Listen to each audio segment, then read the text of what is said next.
of racial slurs. Mark Twain famously said that the coldest winter he ever spent was a summer in San Francisco. I'm sure he would have appreciated the chill coming from that summer's GOP convention. Now joining our discussion of the weather and politics is the Mark Twain of a future generation. We're pleased to welcome back comedian and author and our friend Jeff Kreisler.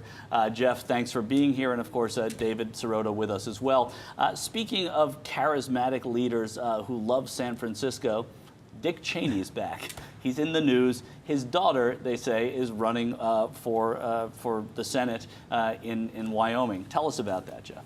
Well, she's just declared yesterday to run. Yeah. And she's running against Mike Enzi, the sitting three-term Republican senator, who was told that she wouldn't run if he would, and he is running. Now, it's kind of gotten out of control. You'd be surprised that a Cheney would go back on his or her word. But, you know, Liz Cheney said, no, I never said that, and Enzi saying yes. And today, Dick Cheney actually weighed in and said he would settle this with his old friend Enzi by taking him duck hunting.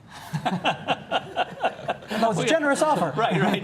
Dick Cheney taking a friend duck hunting. We know how that ends. David, what do we make of this Cheney trying to get back in? I think the funny thing is that usually you see Tea Party primaries to sitting incumbent senators coming from local candidates against the senator who's supposedly gone Washington. Now it's a bizarro world. You have a permanent fixture of Washington, somebody who's barely ever been to Wyoming, saying that she's going to be the Tea Party candidate against the local guy who happens to be the U.S. senator of her own party. Right. It's crazy. Both Rand Paul and I think Newt Gingrich, two guys I rarely quote, said they were surprised that she wasn't running from her home state of Virginia. Exactly. I love that. I love when Rand Paul is the person that we are quoting. Most of the country is suffering through yet another heat wave now, and few places are hotter than Washington, D.C.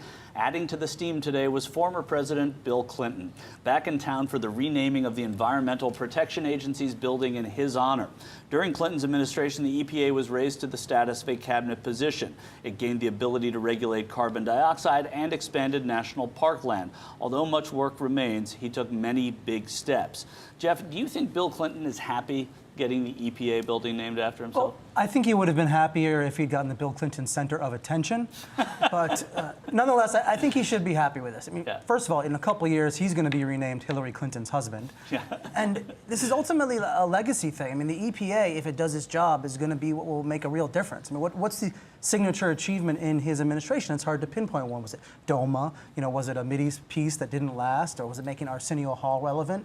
I mean, this is something that potentially could outdo all of the other presidents and their buildings, because it could be what really prevents us from literally being underwater. And he credited our old friend Al Gore today as being part of that EPA movement. But come on, Bill Clinton sitting back, David, I want the EPA building? I mean, come on. Yeah, probably not. Although I'm encouraged. Maybe this is a start of a moment of truth in naming.